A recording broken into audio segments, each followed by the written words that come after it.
Good morning, children. We were reading lesson number 13, and lesson number 13 was colonialism and urban change. In this lesson, I showed you that during colonial period, during which period? Colonial period, how the urban societies, Indian urban societies were changed and the city were constructed in a different way for the benefit of the Britishers. Colonial period means British period, in which I told you about three port cities. Three port cities were Bombay, Calcutta and Madras. And these port cities were developed by the Britishers because it was beneficial for them for the transportation of raw materials. We read about Calcutta, in which I told you that Calcutta was divided into two towns, White Town and Black Town. In White Town, Britishers were living, whereas in Black Town, Indians were living. White Town was very big bungalows were in White Town, streets were very clean, but in Black Town, congested streets were there, small huts were there. Then we read about Delhi. Delhi is presently our capital of India, and Delhi was made Indian capital in which year? In 1911, because it was centrally located. So there was a demand to shift the capital from Calcutta to Delhi, because we all know Calcutta is in the eastern side of our country, and in comparison to that, Delhi is in the central part. So in Delhi, I told you the earlier name of Delhi, that was Indraprasth, Hastinapur and many other names were also there. Delhi had a great importance. It is presently New Delhi, but then also this New Delhi and Old Delhi, both the cities are very important. In fact, both the cities are one only. And I told you about Edwin Lutyens. He was the chief architect of Raisina Municipal Committee. Raisina buildings, many buildings were made, like Rashtrapati Bhavan, Circular Pillar Palace, that is our Parliament House, Kingsway, that is our Rajpath. During the parade of 26 January, every day we see that Rajpath. Then India Gate. India Gate is also very famous monument, and you all know that India Gate was built in the memory of 90,000 soldiers who died in the First World War. When was First World War fought? From the years 1914 to 1919.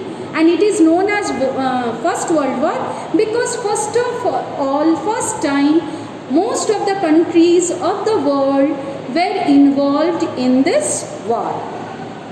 Now, New Delhi Municipal Committee, that was NDMC. What is the full form of NDMC? New Delhi Municipal Committee. It was set up to look after all the civic amenities. What do you mean by civic amenities? Civic amenities are the facilities which are given by the government to the common people. Without no one can live a dignified life. That is very essential, like water supply, electricity, buildings, roads, then sewer system, medical and public health of the capital. These all were the responsibility of NDMC to look after them. Then it provided an underground sewer system. Sewerage system you must be knowing. Last year, when in rainy season, whole Patna was flooded. Why whole Patna was flooded? Because the sewerage system of the city was not well developed. And so this underground sewer system in the whole area was done by NDMC. Then all big nalas, nala means you must have seen in Patna at various places, big nalas, they are opened also. So at that time, New Delhi Municipal Committee, NDMC, all big open nalas were covered, because we all know these stagnant water is the breeding place of mosquitoes, and because of that so many mosquito borne diseases can be there. So big nalas were covered by NDMC. Then Delhi Improvement Trust. Delhi Improvement Trust were established. In which year these Delhi Improvement Trust were established? In 1937. In 1937, Delhi Improvement Trust were established, and it undertook many schemes. Which schemes were taken by this Delhi Improvement Trust? The schemes like town expansion, expansion of town area, then slum clearance. Slum areas are in the cities, so these areas were cleared. Then slum improvement scheme for the progress of Delhi, as Delhi was made the capital by the Britishers, so it was very necessary to develop Delhi. And then after independence, we all know, we all got independence in which year? 1947. After independence, the government of India set up Delhi Development Authority, that is DDA. Delhi Development Authority, presently known as DDA. You must have heard that DDA has started selling various types of flats in Delhi. This Delhi Development Authority was established in which year? In 1955. And this Delhi Development Authority was established in 1955, which was empowered to prepare a master plan and zonal plans. Master plans and zonal plans for what? For housing, commercial centers, parks, playgrounds, etc. Why? To develop and manage lands in Delhi. The British made also civil lines in all major towns and cities. Why? Because they wanted to keep themselves away from the native residences. We all know that the Britishers considered themselves superiors. And as they were superiors, they were considering themselves superiors, so they wanted to keep themselves away from the native residences, local people, Indian people. While reading about Calcutta also we have read that Calcutta was divided into two parts. Which two parts? White Town and Black Town. In White Town, Britishers were living, and in Black Town, Indians were living. So, Master Plan for Delhi provides a basic policy frame for guiding Delhi's development. And as this name was also Delhi Development Authority, its main function was to develop which city? Delhi. Why? Because Delhi was made Indian capital. Then we all know a well-developed police system is very important for maintaining law and order in the city. So now we will read about the police department of Delhi. An efficient administration required proper maintenance of law and order. Children, you can see, you can just imagine that, just you imagine if there is no police force in the town, then which type of situations will be there? A situation of chaos will be there, lawlessness will be there, people will not follow any rules. Even in this corona situation also you must have seen, it is a big responsibility on the police personnel to sensitize the people about wearing masks, maintaining social distancing, and because of the fear of the police only many people follow the rules. So a police department is very necessary for maintaining law and order in any city. And that's why Britishers also developed police in Delhi, and as I told you, that an efficient administration required proper maintenance of law and order. And in 1857, the British laid down the foundation of a systematic police system under Indian Police Act. Indian Police Act was started in which year? Indian Police Act was started in 1857. As we all know that without police, no maintenance of law and order is possible. Then Lord Cornwallis. Children, this name is very important. We have seen that many times. The questions which come from Delhi in that one mark question is being asked from this, that who organized Delhi police as a regular force? Which name you will write? Lord Cornwallis. He organized the police into a regular force. And then what was made? A superintendent of police. Superintendent of police means you know. SP. SP you must be knowing. SP looks after the law and order of the city. So, as we all know, Lord Cornwallis organized police into a regular force. Indian Police Act was established in which year? 1857. And then one superintendent of police looked after each district with the assistance of Deputy Superintendent of Police. Deputy Superintendent of Police means popularly we know him as DSP. Then each district was divided into thanas. You must have seen in Patna also various thanas you must have seen. Rupaspur Thana, Rajiv Nagar Thana, Kankarbagh Thana, Sastri Nagar Thana.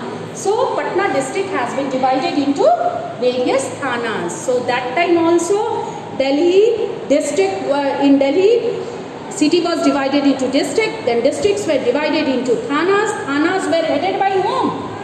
Darogas. Here also you must be knowing who is the Daroga of Rupaspur Thana or Danapur Thana or Rajiv Nagar Thana or Kankarbagh Thana. So thanas are headed by whom? Darogas. Then villages and towns were looked after by Chaukidars. Who looked after villages? Chaukidars and Kotwals. Then in 1912, Delhi's first chief commissioner was appointed. In which year Delhi's first chief commissioner was appointed? In 1912, and he was handed over the duties and responsibilities of Inspector General of Police. Inspector General of Police means IG. You must have heard this name, IG. IG means Inspector General of Police. Then in 1946, Delhi Police was restructured. In which year Delhi Police was restructured? In 1946. And the appointment of Inspector General, Deputy Inspector General means DIG. Inspector General means IG. Deputy Inspector General means DIG. And then the Superintendent. Superintendent of Police means SP. Then DSP. Then Darogas and the lower hierarchy is there. So it was the police system in Delhi. Children, I have already told you that Britishers, they gave importance to the city of Delhi. Why? Because Delhi was the capital and centrally located area. Then we all know whatever the things Britishers did, they did for what? They did for their own benefit. So they started railways in India. You must be knowing when railways were started in India. In 1853 on 6th April, first railway was started from Mumbai to, that time Mumbai was known as Bombay, and it was started from Mumbai to Thane. So railways were introduced in India for the benefit of whom? Indians? No, for the benefit of British administration, because with the starting of railways it was very easier for the Britishers to control. If there was any revolt by the Indians, with the help of railways they could go there very quickly and control and suppress the revolt. Then railways also helped them in collection of raw materials from far-flung areas. And Britishers were in need of raw materials. Why? They were in need of raw materials to feed their British industries. Industrial revolution was in Britain that time, and to feed the British industries, Britishers needed raw materials. And then this raw material was collected from far-flung areas to the port towns. How? With the help of railways. And that's why Britishers started railways for their own benefit. But railways brought many changes in the lives of Indians also. They started it for their own benefit. But ultimately what happened? It helped the Indians also. But there were some Orthodox Hindus, they opposed this development also. People from different parts of India came to close contact. And then what happened? When people from different parts of India came to close contact, then they interacted with each other, then they could know about the true nature of the Britishers. And the real intention of the Britishers, Indians could understand, and then it developed the feeling of nationalism, the feeling of patriotism. And here you see the communication brought about an awareness against social evils. We all know, children, our society was divided into 4 castes at that time, and so many social evils were present at that time in our Indian society. So Indians could know about them also with the development of railways. Then they could feel the need of education. At that time, our Indian society was not so much educated. So with the help of railways, the interaction between the people were there. So they could know about the social evils also. They could know about the importance of education also. They could know about the patriotism, feeling of nationalism also. And then they started thinking about freedom of foreign exploitation. Foreign means, here we are talking about which country? Yes, we are talking about British exploitation. Britishers exploited Indians. Indian Railways made a beginning on, as I have already told you, April 6, 1853. When railway was started in India? April 6, 1853, when the very first train ran over a stretch of 21 miles from Bombay to Thane. Presently it is known as Mumbai, but that time this city was known as Bombay. It consisted of 14 railway carriages and 400 guests travelled in that very first train. Now the question is that why did the British introduce railways? We all know for their own benefit. And this question is, children, very, very important. Many times they ask this question. From Delhi the question comes in your final exam. And many times they ask this question for how much marks? For 3 marks. Sometimes they can ask for 5 marks also. In it, what you have to write? There are 4 points that why did the British start railways in India? Reasons to start railway. Reasons to start railways in India. There were 4 reasons. First reason was commercial advantage. Commercial means, you must be knowing, children, the purpose of business. As I have told you, industrialization was going on in Britain at that time, and Britishers were in need of raw materials, and that's why they forced our farmers to grow cash crops. Cash crops means which type of crops? Which were needed to feed their British industries, and those cash crops were grown in the far-flung village area, and railways helped the Britishers to collect the raw materials and to send it to port cities. From there it was to be transported to Britain.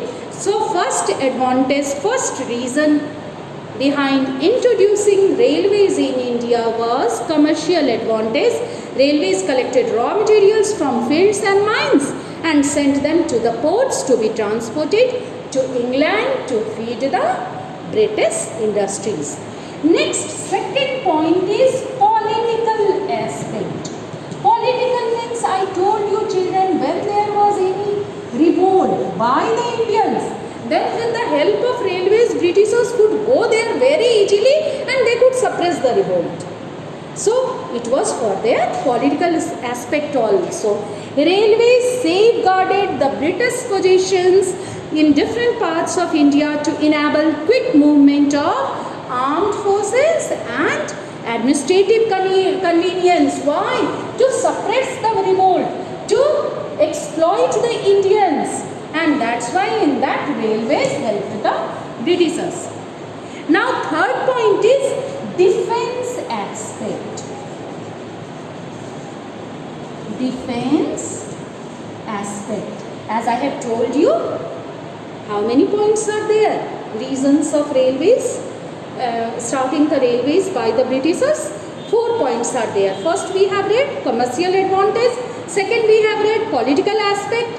Third we are going to read defense aspect. Most importantly, the railways helped the British defense forces in India to counter the military attacks of other imperialist countries. We all know India was very rich at that time. So not only Britain but other European countries were also in need to control the India or to capture the India, and railways helped the Britishers to safeguard their area from the other imperialist countries who were trying to expand their influence in India. And now the fourth point was investment of surplus income. Investment of surplus income. Fourth point was investment of surplus. Surplus means, you know children, extra, more than the use. Surplus income. So, railways opened new area where investments earned huge profits. So, these 4 points were there. If the question comes in exam, that write the reasons behind starting of railways by the Britishers, which 4 points you can write? You will write according to marks. If it is being asked for 3 marks, 3 points you will write. First point will be commercial advantage. Second point will be political aspect. Third point will be defense aspect, and the fourth will be investment of surplus income. Kalka Mail. That train is now also, you must have heard the name of Kalka Mail. Very important train. This Kalka Mail from Havra to Kalka. Kalka is the place in Simla. Britishers made Simla their summer capital, because in Simla we all know the weather is very fine, and Britishers could not tolerate the scorching heat of Calcutta. So they started Kalka Mail from Havra to Kalka, because so that they and their families could go to save themselves from scorching heat of Calcutta in the summer seasons. And this Kalka Mail from Havra to Kalka was introduced to make the annual migration of British officials, their families, servants and clerks from the then imperial capital. That time imperial capital was Calcutta, to the summer capital. Summer capital they met in Shimla. And from Kalka, there is still a narrow gauge to Simla that passes through 103 tunnels. Now only 102 tunnels are operational. There was a lot of opposition against the introduction of railways in India. Although railways helped the Indians also, but the orthodox Hindus, but the conservative Hindus, they opposed railways. Why did they oppose? Because in railway compartments, both upper caste and the lower caste had to sit together. Then moreover, Indians were not allowed to travel in first class. First class were reserved for the Britishers only, because we all know Britishers considered themselves as superiors. But in any case, railways provided many avenues of profit making for the British. We all know Indian Railway Department is the largest government department, and it is one of the world's largest employers with a staff of over 1.4 million people. So children, today this much only. We read about Delhi Police also, we read about Delhi NDMC also we read. Then we read about the introduction of railways by the Britishers. In our next class, we will read about the British impact on Indian painting, literature and architecture. That's all for today. Your today's homework is to write all the do you know. You have to write do you know of which lesson? We are reading lesson number 13. You have to write do you know of lesson 13 in your history notebook, and then you submit it on our WhatsApp group. That's all for today. Goodbye and thank you.